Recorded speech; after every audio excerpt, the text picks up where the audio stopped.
My fiancé dumped me months before our wedding because his mom said I wasn't good enough. You're nothing without my son, he can do so much better, she hissed.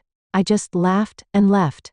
Now she calls me 10 times a day, sobbing and begging me to take back her broke, miserable son. I still can't believe I'm typing this out. 3 months ago, I was planning what should have been the happiest day of my life with Brett, my partner of 3 years.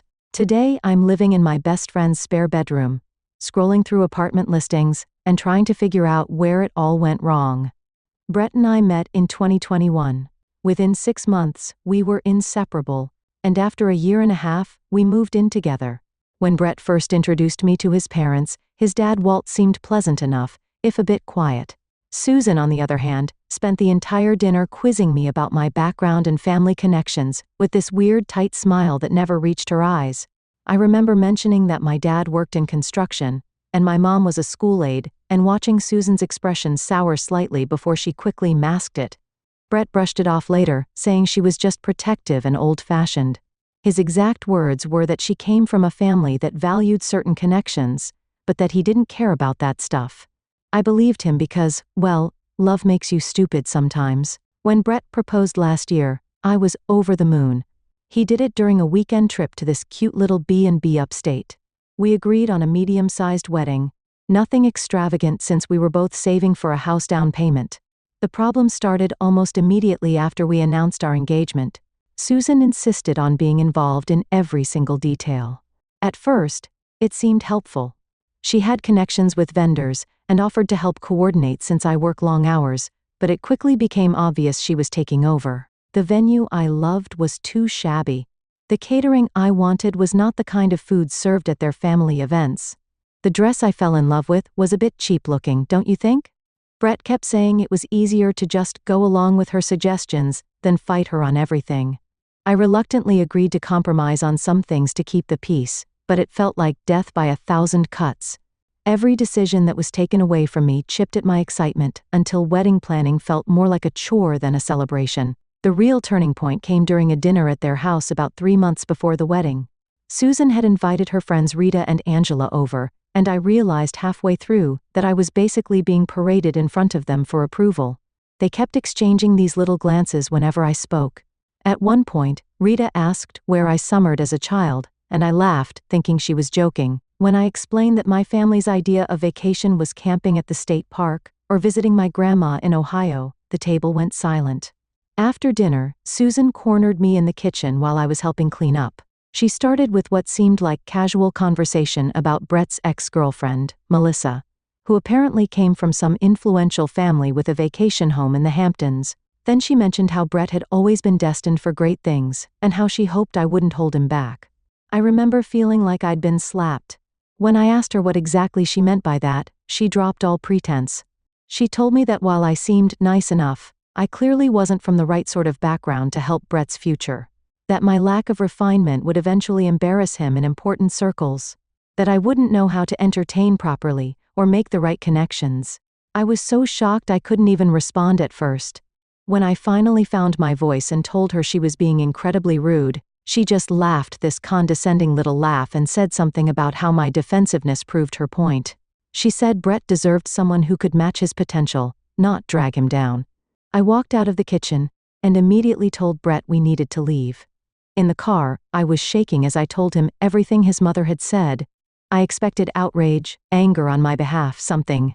Instead, he got quiet and said she didn't mean it like that, and that she was just worried about our future. He asked if maybe I had misunderstood her tone. That night was our first major fight. I couldn't believe he was defending her behavior. He eventually admitted that his mother had been expressing concerns about our compatibility for months. Apparently, she'd been filling his head with doubts about whether I would fit in with the future he imagined. The worst part? He was actually listening to her. Over the next 2 weeks, things deteriorated rapidly. Brett became distant and started staying late at work. When he was home, he'd bring up random concerns about our relationship that never existed before, like whether our different backgrounds would cause problems with raising kids, or if I'd be comfortable at his company events. It all came to a head when Susan invited us over for another dinner, supposedly to clear the air. Brett practically begged me to go, saying she wanted to apologize. Like an idiot, I believed him and went. There was no apology. Instead, Susan spent the entire evening making backhanded comments about my clothes, my table manners, even the way I spoke. When Brett stepped outside to take a phone call, she leaned across the table and said with this chilling certainty that I was nothing without her son, that he could do so much better than me, and that I should walk away before I ruined his life with my ordinariness. When I started crying, she actually rolled her eyes and said my emotional behavior just proved her point about my lack of composure. When Brett returned, I was gathering my things to leave. When he asked what happened, Susan put on this concerned face and said I had overreacted to some gentle advice about wedding planning. I was done. In the car, I told Brett exactly what happened and said he needed to choose. Either we cut contact with his mother until she could respect me, or the wedding was off. I expected him to finally stand up for me. He didn't. Instead, he said maybe his mother was right. Maybe we were rushing into things. Maybe we did come from two different worlds to make it work. The man I loved, who had sworn he didn't care about status or background, was suddenly parroting his mother's classist nonsense. I took off my engagement ring and placed it on the dashboard. I told him to drop me at Angela's place instead of our apartment. He didn't even try to stop me when I got out of the car. The next day, while Brett was at work, I packed most of my things from our apartment. I left my key and a note saying I would arrange to get the rest of my stuff later. I blocked his mother's number immediately, though I kept Brett unblocked in case he came to his senses. He texted a few days later with a pathetic message about how he was confused and needed time to think. I replied that there was nothing to think about. Either he was willing to build a life with me based on love and respect, or he wasn't. His response? That maybe we should take a break until after his big work project was finished, then reassess. That was my answer. 3 years together, and he couldn't even properly break up with me. Just wanted to keep me hanging on while he reassessed. I told him not to contact me again. According to mutual friends, Brett has been telling people we mutually decided to call off the wedding due to different life goals. Meanwhile, I've thrown myself into rebuilding my life. Yesterday, I got a voicemail from Susan. I don't know how she got my new number, but she was sniffling and asking if we could talk about Brett. I didn't listen to the whole thing before deleting it. Whatever drama is happening in their perfect little world isn't my problem anymore. I know this was long, but I needed to get it off my chest. The wedding would have been next weekend. Instead, I'm taking myself on a solo trip to a beach rental I found on Airbnb. Not the honeymoon I imagined, but maybe exactly the fresh start I need. First update. First of all, thank you so much for all the support on my original post. The first month after the breakup was honestly a blur. I stayed on Angela's pull-out couch longer than I planned to. She's literally a saint. Every morning I'd wake up disoriented, reaching for Brett before remembering everything that happened. My appetite disappeared, and I lost 10 pounds without trying.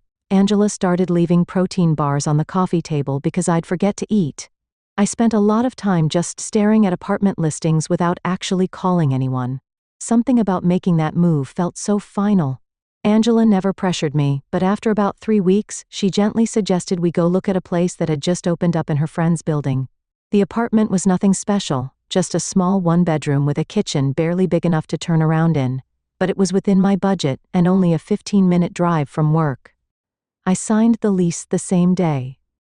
Moving in was another hurdle. I'd left most of my furniture behind at Brett's place because I couldn't deal with arranging movers while feeling like an emotional wreck. Angela and her boyfriend helped me pick up the essentials from IKEA. A bed, a small couch, a dining table that doubles as my desk. The apartment stayed pretty sparse for weeks. I just couldn't muster the energy to make it feel like home. Work became my lifeline. I'd arrive early, leave late, and volunteer for extra projects, just to avoid sitting alone in my empty apartment. My team lead noticed and started giving me more responsibilities. Just coordinating with other departments, training the new hire, that kind of thing. But it felt good to be needed, to be valued. About 2 months after the breakup, I ran into Nick, Brett's brother, at the grocery store. I almost hid behind the cereal display when I saw him, but he spotted me first. I was surprised when he actually approached me, looking genuinely uncomfortable. He told me he was sorry about what happened, and that he'd argued with his mom about how she treated me. It was awkward but weirdly validating to hear someone from Brett's family acknowledge that I'd been wronged. That's when I first heard that things weren't going great for Brett. I thanked him for the apology, but kept the conversation brief. I wasn't ready to be pulled back into that world, even peripherally. A week later, my old college roommate invited me to a party. I almost didn't go, but Angela practically pushed me out the door, insisting that I needed to remember how to be a person again. She was right, though I'd never admit it to her face. The party was where I met Matt. He was the roommate's cousin, visiting from out of town. We just ended up in the same conversation circle, talking about random things. He asked for my number at the end of the night, and I surprised myself by giving it to him. Our first date was coffee on a Sunday afternoon. Low pressure, casual. He was easy to talk to. And for the first time in months, I went hours without thinking about Brett. Matt works in something completely different from Brett's field, lives in a modest apartment similar to mine, and has a refreshingly normal family that doesn't seem to care about summer homes or making the right connections. When I told him about my breakup, the condensed version, he just listened without trying to fix anything or offer platitudes. Around month 3 post-breakup, an unexpected opportunity came up at work. My company was restructuring, creating a new team, and they needed someone to take on more responsibility. My extra efforts over the previous months had apparently not gone unnoticed. My manager encouraged me to apply, though she warned me the position would involve longer hours and more stress. I almost didn't go for it. My confidence was still shaky, but I figured I had nothing to lose. The interview process was grueling. 3 rounds with various department heads, a presentation I stayed up until 2 a.m. perfecting, and a final meeting with upper management. I honestly didn't think I'd get it. There were other candidates with more experience. But 2 weeks later, my manager called me into her office to offer me the position. The promotion came with a significant raise that meant I could finally stop stressing about making rent each month. It wasn't life-changing money, but it was enough to start rebuilding my emergency fund, which had been depleted during the post-breakup chaos. I was still processing this news when I bumped into Rita, Susan's gossipy friend at the mall. I was shopping for professional clothes for my new role, and she spotted me coming out of a store. She acted overly friendly, as if we'd been close before. After some awkward small talk, she dropped what felt like carefully planned information. Brett had lost his job. Apparently the big project he'd been working on, the one he'd used as an excuse when asking for a break from our relationship, had fallen apart spectacularly. Something about missed deadlines and poor management. Rita seemed to be watching my reaction closely, so I kept my face neutral while she continued sharing details.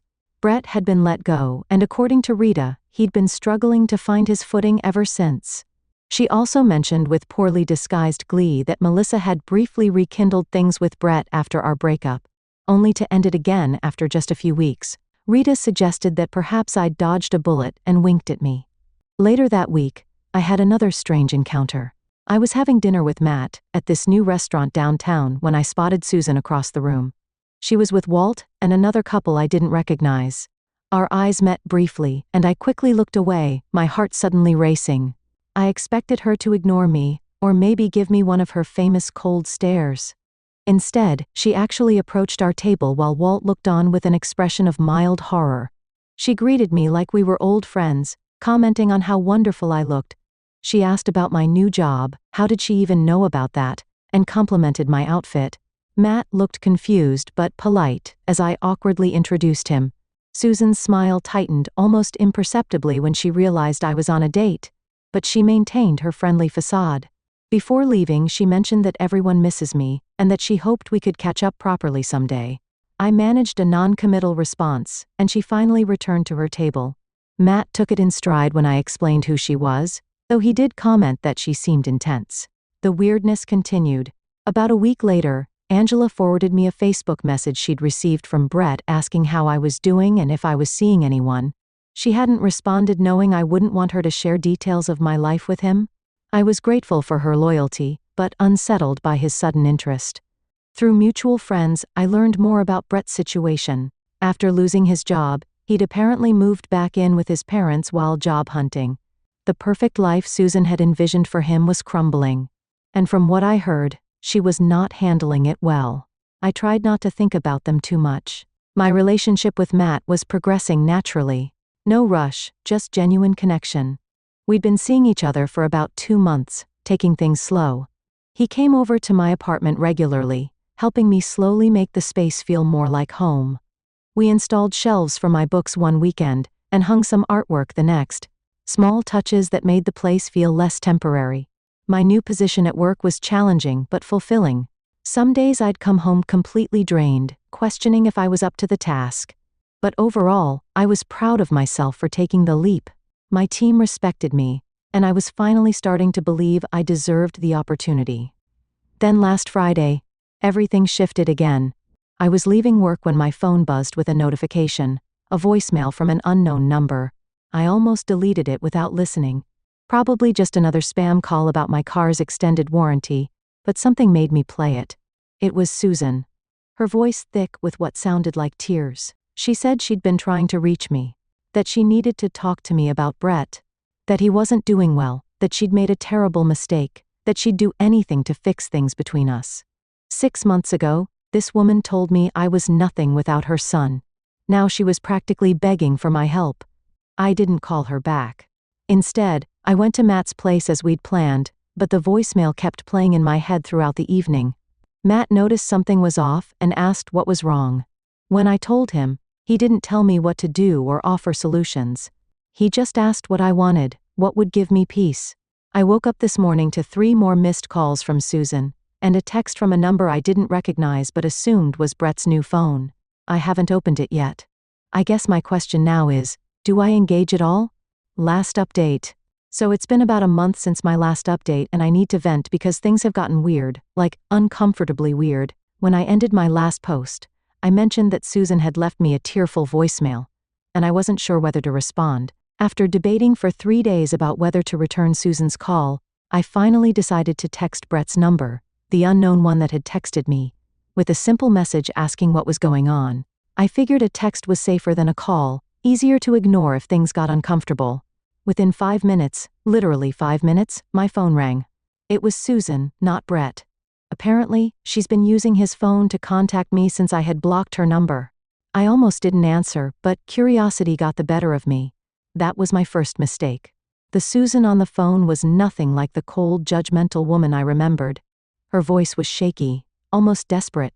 She started by asking how I was doing, commented on how well I looked when she saw me at the restaurant, which was still creepy, and then launched into what I can only describe as the most uncomfortable apology I've ever received. She admitted that she'd been terrible to me, that she'd misjudged me based on superficial factors, and that she regretted driving me away. I sat there in stunned silence as she continued, explaining that Brett had been lost since our breakup, that he'd spiraled after losing his job, that he was drinking too much, that he'd made some bad financial decisions. When I finally managed to ask why she was telling me all this, her answer made my skin crawl. She thought I could help him recover because I was such a stabilizing influence. She actually said that Brett needs someone responsible like me right now.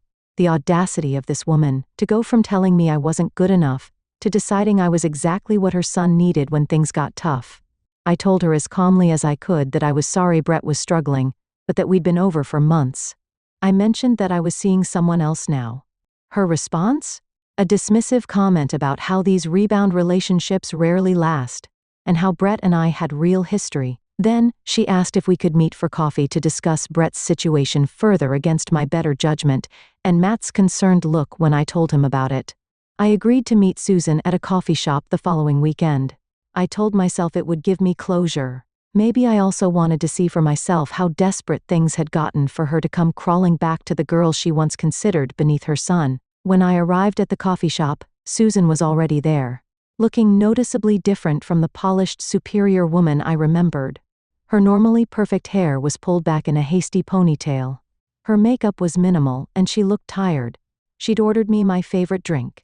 A detail that was both thoughtful and unsettling, because it meant Brett had told her what I liked. The next hour was surreal. Susan laid out Brett's downfall in excruciating detail. After losing his job, he'd tried to maintain his lifestyle while job hunting, quickly depleting his savings. He'd made a bad investment in some friend's startup that went nowhere. He'd maxed out 2 credit cards. And now he was living in his old bedroom at their house, sleeping until noon and barely applying for jobs. Throughout her monologue, I kept waiting for her to ask me directly to take Brett back. Instead, she did something more manipulative. She kept saying things like, He was at his best when he was with you, and you were always so good at motivating him, and he listens to you in a way he never listens to me." When I reminded her that she once thought I wasn't good enough for her son, she actually teared up and said that she'd been protecting her son from the wrong things, and that she should have valued my steadiness more than Melissa's connections. I almost laughed at how transparent she was being. I was suddenly steady rather than boring, responsible rather than lacking ambition. I left that meeting feeling oddly hollow. I'd expected satisfaction seeing Susan brought low, but mostly I felt pity mixed with lingering anger. I told her I'd think about talking to Brett, but made no promises. That should have been the end of it. It wasn't. The call started the very next day. Susan called to follow up on our coffee meeting. Then she called again to tell me Brett had asked about me. Then she called to mention a job opening she thought Brett might be qualified for, wondering if my company was hiring. Every single day, I started letting the calls go to voicemail. The messages got increasingly desperate. She mentioned that Brett's father was threatening to cut him off financially if he didn't get his act together soon. She talked about how their family friends were asking uncomfortable questions about Brett's situation. She even brought up my parents once, saying she'd love to make amends with them too. Nick, Brett's brother, texted me one evening to apologize for his mother's behavior. He explained that Brett's spiral had been worse than the family had let on. Apparently, Brett had started drinking heavily after our breakup, which contributed to his poor performance at work. Nick mentioned that Susan was partly blaming herself for pushing me away, seeing it as the start of Brett's decline. But he was quick to add that Brett was responsible for his own choices, and that I shouldn't feel guilted into getting involved. I appreciated Nick's honesty, and the fact that someone in that family recognized I wasn't responsible for fixing Brett. Meanwhile, things with Matt were getting more serious. He'd been incredibly understanding about the whole situation, never pressuring me one way or another. We'd started talking about possibly moving in together when his lease ended in a few months. The contrast between his calm support and the chaos of Brett's family wasn't lost on me. About 2 weeks after our coffee meeting, Susan escalated to showing up at my workplace. I was walking to my car after work when I spotted her waiting in the parking lot. My heart dropped. This was crossing a major line. She approached me with this frantic energy, clutching a folder that apparently contained Brett's resume, and asking if I could put in a good word for him at my company. I was livid. I told her firmly that her behavior was inappropriate, and that she needed to stop contacting me. Her face crumpled and she started crying right there in the parking lot, saying she didn't know what else to do, that Brett wasn't listening to her, that she was desperate to help her son. A few of my coworkers witnessed this uncomfortable scene, which was mortifying. I ended up guiding Susan to a bench away from the main entrance and telling her as calmly as I could that I couldn't help her or Brett, that our relationship was over, and that she needed to respect my boundaries. She left eventually. For the rest of the week I got curious looks from coworkers who had seen the parking lot scene. Angela, who also works at my company, fielded questions from people wanting to know who the crying woman was. It was embarrassing and infuriating. Then Brett himself finally reached out. He sent a long text message apologizing for his mother's behavior and for how things had ended between us.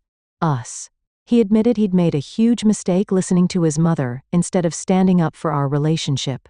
He said he missed me every day and had been too ashamed to contact me directly after everything that happened. Reading his message, I felt nothing.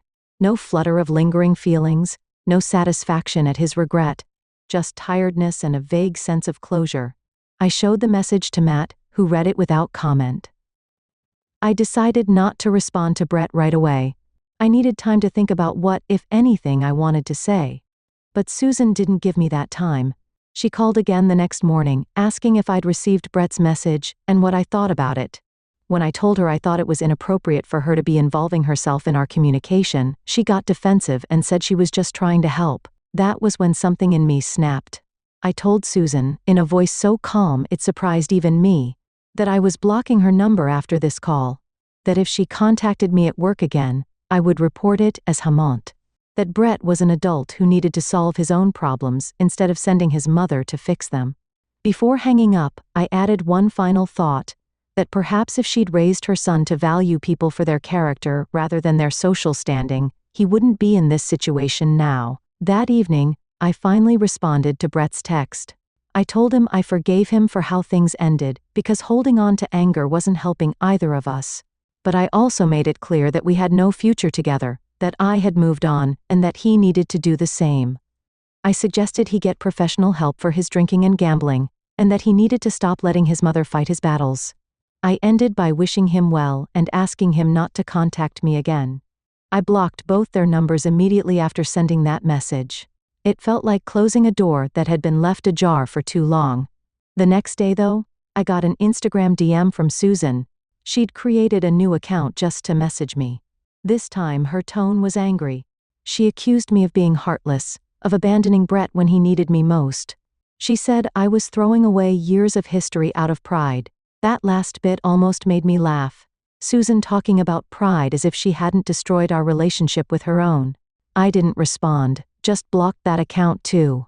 But she found other ways. Emails from new addresses, even a handwritten letter mailed to my apartment. Each contact was more desperate than the last. The final straw came last weekend. Matt and I were having dinner at my apartment when there was a knock at the door. I opened it to find Brett standing there, looking disheveled and clearly having had a few drinks. Susan was hovering anxiously behind him. I was so shocked I couldn't speak at first. Matt came up behind me asking who was at the door, and the look on Brett's face when he realized I had someone else there was almost pitiful. What followed was awkward and uncomfortable. Brett tried to talk about our past, about how much he regretted his choices. Susan kept interjecting with comments about how good we were together. I didn't invite them in. Instead, I stepped into the hallway and closed the door partially behind me. I told Brett, as gently but firmly as I could, that this wasn't appropriate. That showing up unannounced at my home crossed a serious boundary. That I had meant what I said in my message about moving on. Brett's response surprised me. He turned to his mother and said this was exactly why he hadn't wanted to come, that he'd told her this would only make things worse. Then he apologized to me again. Not for the breakup this time, but for not protecting me from his mother back then and now. I haven't heard from either of them in the 5 days since that encounter. Nick texted once to apologize again and let me know he was taking Brett to his first Gamblers Anonymous meeting. I thanked him, but didn't ask for further updates. Matt and I are going away for a weekend trip soon. I've changed my email address and asked my manager to be on the lookout for unwanted visitors. Life goes on, and surprisingly, it's better than I could have imagined a year ago when I was planning a wedding to the wrong person. I don't know if I'll need to post another update. After listening to today's story, perhaps it has raised some new questions in your mind, or maybe it has brought back some old memories. Every day on Reddit, new experiences and moments create fresh stories, and they connect all of us. Everyone has their own unique journey in life, and we all try to understand the world in our own way. These kinds of moments remind us that we are all human, sometimes happy, sometimes sad, and always learning something new. If you enjoyed this story, feel free to share it with your friends.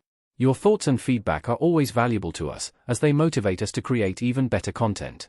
Every story has its own unique angle, and our goal is to understand everyone's perspective and make our content diverse and relatable. Stories like these help us realize that life's journey is different for everyone, and by hearing other stories, we learn something new. You can also share your own stories with us. Your experiences are valuable to us as well, and if you enjoyed this video, please leave your feedback. We aim to create content that brightens your mind and gives you new ideas every time. If you've already seen this video before, your feedback is still important.